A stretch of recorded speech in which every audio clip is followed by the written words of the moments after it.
Welcome back दोस्तों।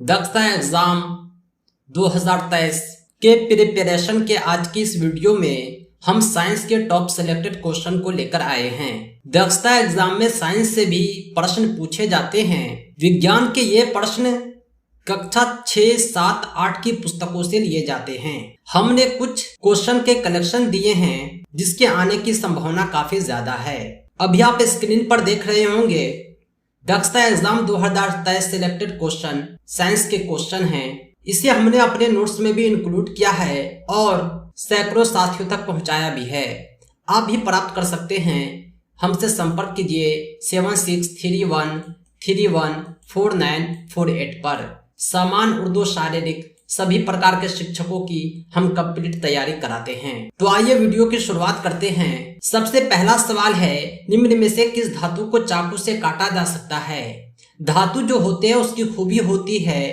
कि वो पीटने पर टन टन झनझन की आवाज आए, इतना कठोर होता है। उदाहरण के लिए लोहा को देख लीजिए, तांबा को देख लीजिए, आप चाकू से नहीं काट सकते।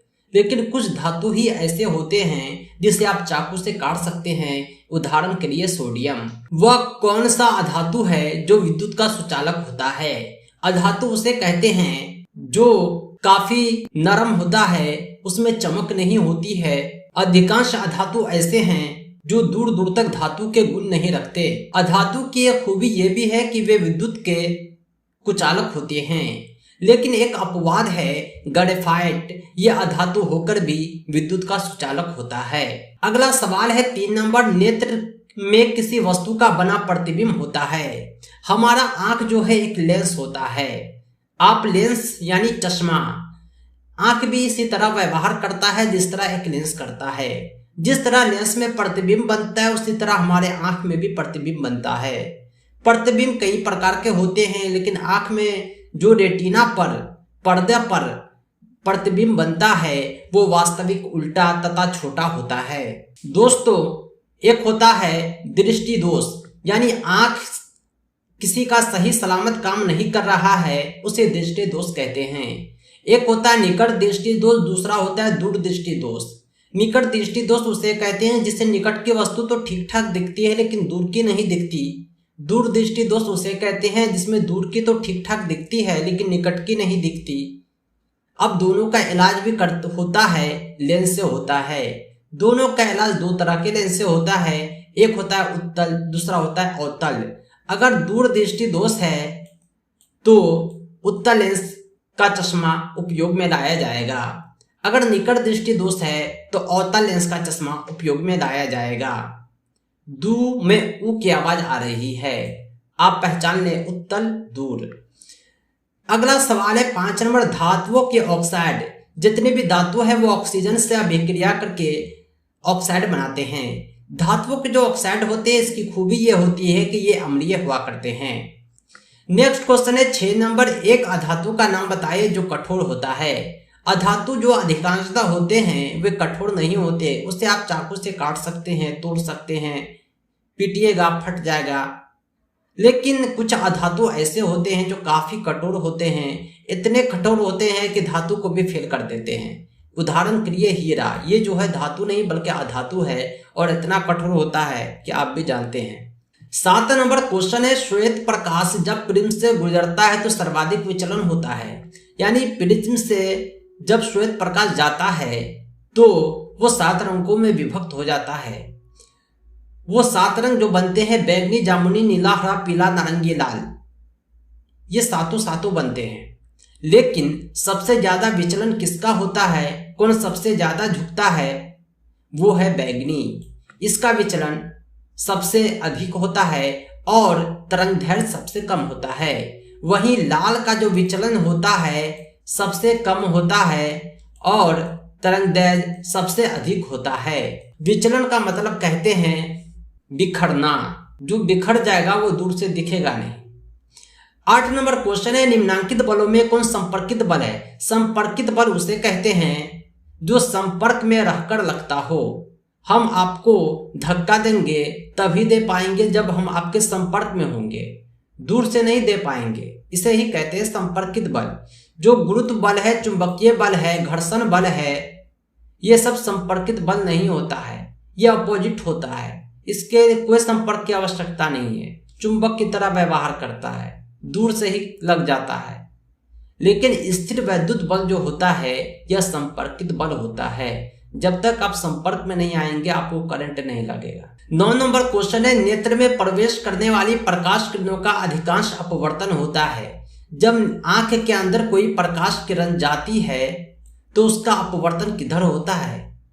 सबसे लास्ट में होता है रेटिना, इधर में होता है कॉर्निया। कॉर्निया के बाहरी पृष्ठ पर जो होता है सबसे अधिक अपवर्तन होता है। 10 नंबर क्वेश्चन है, निम्न में कौन सा धातु है जो द्रव अवस्था में पाया जाता है?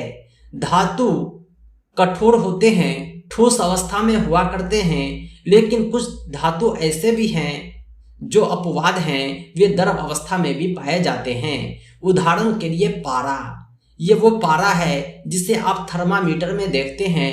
डॉक्टर के पास बुखार जांचने वाला यंत्र होता है, उसमें पारा होता है, वो द्रव अवस्था में होता है। आपके टेम्परेचर से पारा जो है 100 डिग्री सेल्सियस तक पहुंच जाता है तो डॉक्टर कहते हैं कि आपको बुखार आ गया। 11 नंबर क्वेश्चन है, निम्नलिखित में कौन सा कथन सही है? धातु अधातु से संबंधित 4 कथन हैं, उसमें सही को पहचानना है। कुछ अधातु तन होती है जिसमें सत्यता नहीं है। सभी धातुएं तन होती है। धातु जितने भी होते हैं वे तन्यता अधार्तव्यता का गुण रखते हैं। इसे पीटकर पतला से पतला चादर बनाया जा सकता है, इसे तन्यता कहते हैं। अधार्तव्यता का मतलब होता है कि खींचकर लंबा से लंबा तार बनाया जाता है। आपने एक तबक का नाम सुना होगा, मिठाई के ऊपर रखा होता है। वो तबक असल में चांदी को पीट पीट कर बना दिया जाता है। यानी एक चांदी के सिक्के को पीट कर कागज से भी पतला बना सकते हैं आप। उसी तरह जो तीसरा है कि सामान्यतः धातुएं तन होती है, ये भी सही नहीं है। अधातुओं को आप तन नहीं कह सकते, ये तो भंगुर होता है। 12 नंबर क्वेश्चन है, ऐसा धातु जिसके उपयोग पेंसिल के लीड बनाने में किया जाता है। ये जो बच्चों के पास पेंसिल होता है जिससे वो लिखते हैं, उसमें जो लिखा जाता है, जो लीड होता है, वो ग्रेफाइट होता है। 13 नंबर क्वेश्चन है, शुष्क मौसम में बालों में कंघी करने पर वह बिखर जाते हैं, इसके लिए उत्तरदायी बल हैं। बाल अगर सूखा हुआ है उसमें कंघी करेंगे तो वो एक दूसरे से चिपकेगा नहीं बल्कि बिखर जाएगा। उसका कारण है कि बाल के जो कण हैं वो एक दूसरे में स्थिर वैद्युत बल लगाते हैं। नेक्स्ट क्वेश्चन है, भार जिसे हम तौलते हैं, मापते हैं, वो भार होता है, उसका मात्रक क्या होता है? भार का जो मात्रक होता है वो न्यूटन होता है। किलोग्राम भार भी आप भार के मात्रक को नहीं कह सकते, क्योंकि किलोग्राम ये बदलता रहता है, अलग अलग जगह पर अलग अलग हो जाता है, लेकिन इसका मात्रक सदा ही न्यूटन होता है। इसी प्रकार अगला क्वेश्चन है कि बल का मात्रक क्या है? बल का जो मात्रक होता है वो भी न्यूटन होता है।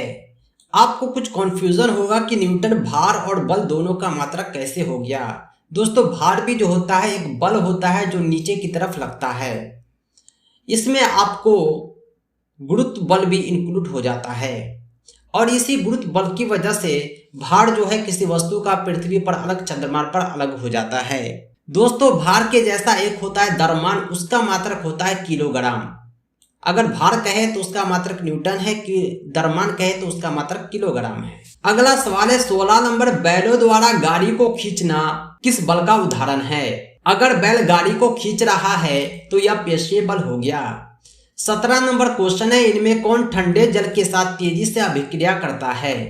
कार्बन, मैग्नीशियम, सल्फर की अपेक्षा सोडियम काफी अभिक्रियाशील होता है, ठंडे जल के साथ तेजी से अभिक्रिया करता है। 18 नंबर क्वेश्चन है, पृथ्वी के चारों ओर उपस्थित वायु के आवरण को क्या कहते हैं? पृथ्वी के चारों ओर जो वायु का आवरण है वो वायुमंडल कहलाता है, एटमॉस्फेयर। 19 नंबर क्वेश्चन है, दरवाजे को धक्का देने पर कैसा बल लगता है? अगर आप दरवाजे को धक्का देंगे तो जिस बल का उपयोग होगा वो अपकर्षण बल है। धक्का देने में अपकर्षण बल का प्रयोग होगा, अपनी ओर खींचेंगे तो अभिकर्षण बल लगेगा। नेक्स्ट क्वेश्चन है 20 नंबर, निम्न में कौन स्वतः दहन का उदाहरण है? स्वतः दहन का कहता मतलब हुआ खुद से जलना। बहुत कम ऐसे पदार्थ हैं जो खुद ब खुद जलने लगते हैं, उसे किसी न किसी ईंधन की आवश्यकता होती है जलाने के लिए, लेकिन श्वेत फास्फोरस एक ऐसा पदार्थ है जो स्वतः वायु के संपर्क में आते ही जलने लगता है। नेक्स्ट क्वेश्चन है 21 नंबर, कोई भी वस्तु किस बल के कारण पृथ्वी पर गिरती है? पृथ्वी पर पेड़ से आम गिरा या कोई भी वस्तु को आप ऊपर फेंकेंगे तो नीचे गिरेगा पृथ्वी की ओर, इसका कारण यही है गुरुत्वाकर्षण। गुरुत्वाकर्षण बल के कारण ही कोई वस्तु पृथ्वी पर गिरती है। हमारी पृथ्वी एक बल लगाती है जिसे गुरुत्वाकर्षण बल कहते हैं। 22 नंबर क्वेश्चन है, पृथ्वी की सतह से ऊंचाई बढ़ने के साथ साथ वायुमंडलीय दबाव क्या घटता है, क्या बढ़ता है या दोनों? अगर आप पृथ्वी से पहाड़ पर चढ़ेंगे तो वायुमंडलीय दाब जो है घट जाएगा, और यही कारण है कि पहाड़ पर लोग पिकनिक मनाने जाते हैं तो चावल जो है जल्दी गलबे नहीं करता है। कारण ये है कि वायुमंडलीय दाब कम हो जाता है, इसलिए ज्यादा टेम्परेचर की आवश्यकता होती है। 23 नंबर क्वेश्चन है, एक युग्मनज में पाए जाने वाले केंद्रकों की संख्या कितनी है? एक जो युग्मनज होता है जेनिटल ऑर्गन, उसमें केवल और केवल एक केंद्रक पाए जाते हैं। एक केंद्रक के चारों ओर ही मटेरियल होते हैं और यही केंद्रक जो है प्रोडक्शन में भाग लेता है। 24 नंबर क्वेश्चन है, मुकुलन द्वारा जनन निम्न में होता है, यानी कौन ऐसा जंतु है जो मुकुलन द्वारा जनन करता है? ये सब जो है एक लिंगी जंतु है, अलैंगिक जनन द्वारा जनन करते हैं। लेकिन अलैंगिक जनन भी कई प्रकार के होते हैं। हाइड्रा में जो होता है मुकुलन द्वारा जनन होता है। इसमें जो है एक मुकुल निकलता है और ये मुकुल कटकर एक नया हाइड्रा बन जाता है। 25 नंबर क्वेश्चन है, दहन की क्रिया के लिए कौन सा शर्त आवश्यक है? किसी भी वस्तु को आप जब जलाएंगे, किसी भी पदार्थ को जलाएंगे तो वो दहन कहलाता है। इस दहन के लिए आवश्यक है दहनशील पदार्थ की उपस्थिति, पदार्थ के ज्वलन ताप की प्राप्ति और वायु की उपस्थिति। ये तीनों चीज मिलेगा तभी कोई वस्तु जलेगा। दहनशील पदार्थ नहीं है, ज्वलन ताप की प्राप्ति नहीं हुई या वायु अनुपस्थित है, कोई एक की कमी से कोई पदार्थ जलने से रुक जाएगा। 26 नंबर क्वेश्चन है, निम्नांकित में किस ईंधन का ऊष्मीयमान सबसे अधिक होता है? ऊष्मीयमान कहते ही उसे हैं जो जल्दी जलाने में सहायक होता है। लकड़ी को, केरोसिन को, एलपीजी को, हाइड्रोजन को, चारों को उपस्थित किया जाए तो सबसे पहले किसमें आग पकड़ेगा? हाइड्रोजन में, उसके बाद एलपीजी में, उसके बाद केरोसिन में, उसके बाद लकड़ी में, यानी सबसे अधिक किसका है? हाइड्रोजन का है। 27 नंबर क्वेश्चन भी मिलता जुलता है, निम्नांकित में कौन पदार्थ दहनशील है? दहनशील का मतलब होता है जलने योग्य। कांच को आप जलाएंगे जलेगा नहीं, लोहे की कील को जलाएंगे जलेगा नहीं, सीमेंट को जलाएंगे जलेगा नहीं, लेकिन केरोसिन जो है दहनशील पदार्थ है, इसमें बहुत जल्दी आग पकड़ लेता है। नेक्स्ट क्वेश्चन है 28, हार्मोन स्रावित होता है। हार्मोन जो है अंतःस्रावी ग्रंथि से स्रावित होता है जो हमारे शरीर के अंदर पाया जाता है। नेक्स्ट क्वेश्चन है 29 नंबर, उस राशि का नाम बताएं जिसका मात्रक न्यूटन होता है। बल का मात्रक जो है न्यूटन होता है। नेक्स्ट क्वेश्चन है ग्वाइटर अथवा घेगा, गर्दन के आसपास गले में यह बीमारी पनपता है, यह बीमारी कैसे होता है? यह बीमारी आयोडीन की कमी से होता है, इसलिए कहा जाता है कि आप आयोडीन युक्त नमक का उपयोग करें, घेगा रोग से बचे। नेक्स्ट क्वेश्चन है कौन पदार्थ अदहनशील है? दहनशील का ठीक उल्टा है अदहनशील, यानी आप जलाएंगे वो नहीं जलेगा। लकड़ी को जलाइएगा जलेगा, कोयला को जलाइएगा जलेगा, पेट्रोल को जलाइएगा जलेगा, लेकिन पत्थर जो होता है अदहनशील होता है, इसे आप जलाएंगे नहीं जलेगा। 32 नंबर क्वेश्चन है किसी पदार्थ के दहन का पोषक पदार्थ है। पोषक पदार्थ उसे कहते हैं जो पोषण देता हो, जलाता हो, जो दहन में सहायक हो, वो है ऑक्सीजन। ऑक्सीजन की उपस्थिति में ही कोई पदार्थ जलता है। अगर वायुमंडल में ऑक्सीजन कम हो जाए तो पदार्थ जलना रुक जाएगा। उदाहरण के लिए आप जलते हुई मोमबत्ती को गिलास से ढक दे, मोमबत्ती बुझ जाएगा, कारण ऑक्सीजन की कमी। गिलास के अंदर का ऑक्सीजन खत्म, मोमबत्ती बुझ गया। 33 नंबर क्वेश्चन है खाना पकाने के लिए सबसे अच्छा ईंधन कौन है? खाना पकाने के लिए सबसे अच्छा ईंधन एलपीजी है। नेक्स्ट क्वेश्चन है निम्नलिखित में कौन सबसे अधिक अम्लीय लवण है? यहाँ पर जो अम्लीय लवण को आप पहचान सकते हैं, H3PO4 एक अम्लीय लवण है। नेक्स्ट क्वेश्चन है 35 नंबर, ईंधन का ऊष्मीय मान का मात्रक क्या होता है? ईंधन का जो ऊष्मीय मान होता है उसे किलोजूल पर किलोग्राम से व्यक्त किया जाता है। नेक्स्ट क्वेश्चन है सौर परिवार का सबसे गर्म ग्रह कौन है? सौर परिवार का सबसे गर्म ग्रह बुध है। इसका कारण यह है कि यह सूरज के काफी करीब है।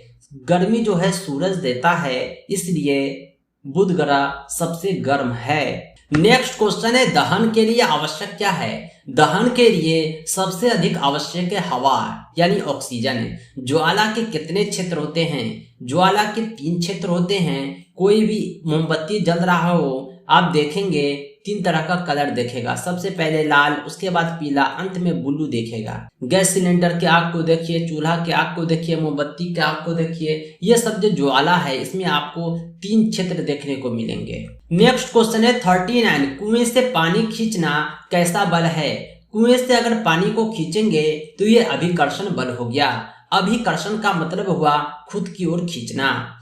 निम्न में कौन विस्फोट का उदाहरण है? विस्फोट का मतलब ये कहते हैं यानी वो फटता है। जैसे पटाखा का दहन, पटाखा जब जलता है तो वो सीधा सीधी नहीं जलता, बल्कि वो फटता है और दहन देता है। बल जो होता है उसकी खूबी क्या है? इसमें परिणाम भी होता है, दिशा भी होता है। वह ताप जिस पर कोई पदार्थ जलना शुरू करता है क्या कहलाता है? जिस ताप पर कोई पदार्थ जलेगा वह ज्वलन ताप कहलाता है। 43 नंबर क्वेश्चन है निम्न में कौन ज्वलनशील पदार्थ है? पेट्रोल जो होता है ज्वलनशील पदार्थ होता है। आप लकड़ी को, कोयला को, पत्थर को जलाएंगे तो अच्छी तरह नहीं जलेगा या नहीं जलेगा, लेकिन पेट्रोल काफी ज्वलनशील पदार्थ होता है। थोड़ा सा पेट्रोल में भी आप आसानी से भयंकर आग लगा सकते हैं। 44 नंबर क्वेश्चन है अमीबा अपने कूट पादों का उपयोग किस कार्य के लिए करता है? अमीबा जो होता है अपने कूट पाद का कई उपयोग करता है। वह भोजन भी ग्रहण करता है और इससे गति भी करता है, यानी वो पांव चलने में भी सहायक है और भोजन को भी पकड़ता है।